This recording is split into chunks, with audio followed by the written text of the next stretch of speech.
ফজরত নামাজের আজান দিলে মুয়াজ্জিনে ডাহাইলে তার তুমি বিরত তুলে নামাজ তুড়ি না পারে অথবা যে একদিলে মুসলমান একটা চিন্তা করে সালাম দেয় এই দেখতে লেগে দি বলতে আজরিনের প্রেসিডেন্ট শতান হরে সম্বেদনা জানাত দা স্বাগতম জানাত দেয় উতারা ওদিন নির্যাতন আবার গণহত্যা একটা বাড়াই পারে আর ইয়েন দেহের ইরানে ভুয়াশা মেসেজ ছবি দিয়ে ফালাবের ছবি দিয়ে শতান ছবি দিয়ে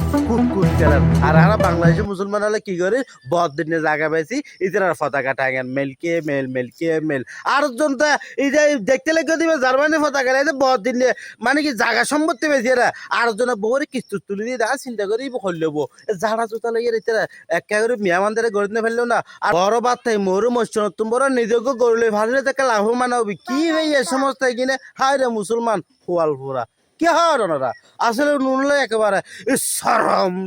বড় যাই হতো যেন না ফজরত নামাজের আজান দিলে মুয়াজ্জিনে ডাহাইলে তার তুমি বিরত তুলে নামাজ তুড়ি না পারে অথচ 3টা 4টা খেলা থাকে বলতে জাস্ট মরে দেখতে পারে এক